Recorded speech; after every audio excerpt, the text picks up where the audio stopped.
আসসালামু আলাইকুম এভরিওয়ান। ছাদ বাগান এবং ব্যালকনি বাগান সম্পর্কে সকল ধরনের ভিডিও পেতে আমার চ্যানেলটি সাবস্ক্রাইব করে রাখুন। যদি ভালো লাগে তাহলে লাইক, কমেন্ট অ্যান্ড শেয়ার করবেন। টবে আপেল চাষ পদ্ধতি। আপেল এক অতি জনপ্রিয় মিষ্টি সুস্বাদু ফল। সারা পৃথিবীব্যাপী আপেলের চাষ হয়ে থাকে। তবে যেহেতু এটি শীতকালীন ফল, তা অনেকেই ভাববেন আমাদের দেশে এই গরম আবহাওয়ায় কিভাবে এই মিষ্টি ফলের চাষ করবেন। চলুন তাহলে জেনে নেই কিভাবে এই আবহাওয়ায় আপেল চাষ করতে হয়। জাত নির্বাচন। সাধারণত আমাদের দেশের আবহাওয়ায় আপেল গাছে ফুল আসে ফেব্রুয়ারি মাসে এবং ফল পাকে আগস্ট থেকে সেপ্টেম্বর মাসে। বছরের এই সময়ে পশ্চিমবঙ্গে এবং বাংলাদেশে আনুমানিক 30 থেকে 45 ডিগ্রি সেলসিয়াস। এই প্রচণ্ড গরমে কোনো সাধারণ আপেল হওয়া সম্ভব না। এই জন্য কয়েকটি উল্লেখযোগ্য জাত হল হরিমন 99 আপেল, গোল্ডেন ডরসেট আপেল এবং আনা আপেল। অন্যান্য আপেল গাছে ফুল আসার জন্য যেখানে প্রচুর ঠান্ডা প্রয়োজন হয়, সেখানে এই জাতগুলোর জন্য প্রয়োজন হয় না। এই জাতগুলোর জন্য মাত্র 300 ঘন্টা ঠান্ডা আবহাওয়া হলেই চলে, অর্থাৎ শীতকালে 12 থেকে 13 দিন কড়া শীত পড়লেই গাছে ফুল আসবে। মাটি তৈরি।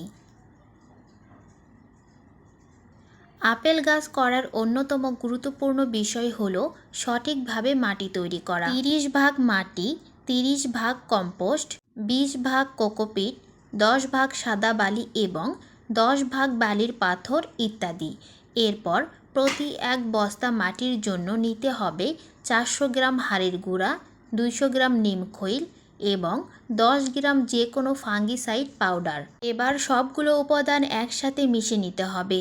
এভাবে মাটিকে মিশিয়ে পানি দিয়ে ভিজিয়ে পলিথিন দিয়ে ঢেকে রাখতে হবে 10 থেকে 15 দিন।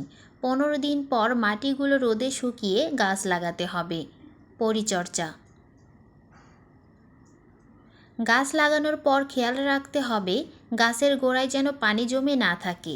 গাছে নিয়মিত পেস্টিসাইড স্প্রে করতে হবে যাতে ছত্রাকজনিত রোগ না হয়। ফেব্রুয়ারি মাসে গাছের ফুল আসার জন্য বিশেষ যত্ন নিতে হবে। অনেক সময় দেখা যায় ফুলের পরিবর্তে পাতা বের হয়, তাই ফুলের সম্ভাবনা বাড়ানোর জন্য ফেব্রুয়ারি মাসে প্লানোফিক্স পিজিআর প্রতি লিটার পানিতে 5 ফোঁটা দিয়ে গাছে স্প্রে করতে হবে। মার্চ মাসে সপ্তাহে একবার মানকোজেবযুক্ত যে কোনো ছত্রাকনাশক গাছে স্প্রে করতে হবে। ফল আসলে গাছে নিম তেল এবং ফাঙ্গিসাইড মিশিয়ে গাছে স্প্রে করতে হবে। সার প্রয়োগ। আপেল গাছের ক্ষেত্রে 2 মাস পর পর মিশ্র সার ব্যবহার করতে পারবেন। 25 ভাগ সরিষার খৈল, 25 ভাগ নিম খৈল, 25 ভাগ হাড়ের গুঁড়া। এই পুরো মিশ্রণের মধ্যে 5 গ্রাম এসওপি বা সালফেট অফ পটাশ দিতে হবে। টব যদি 10 থেকে 12 ইঞ্চির হয়, এই উপাদানের 2 মুঠো গাছে 2 মাস পর পর প্রয়োগ করতে হবে এবং প্রতি মাসে অনুখাদ্য হিসেবে অ্যাগ্রোমিন ম্যাক্স 2 গ্রাম হারে দিতে হবে।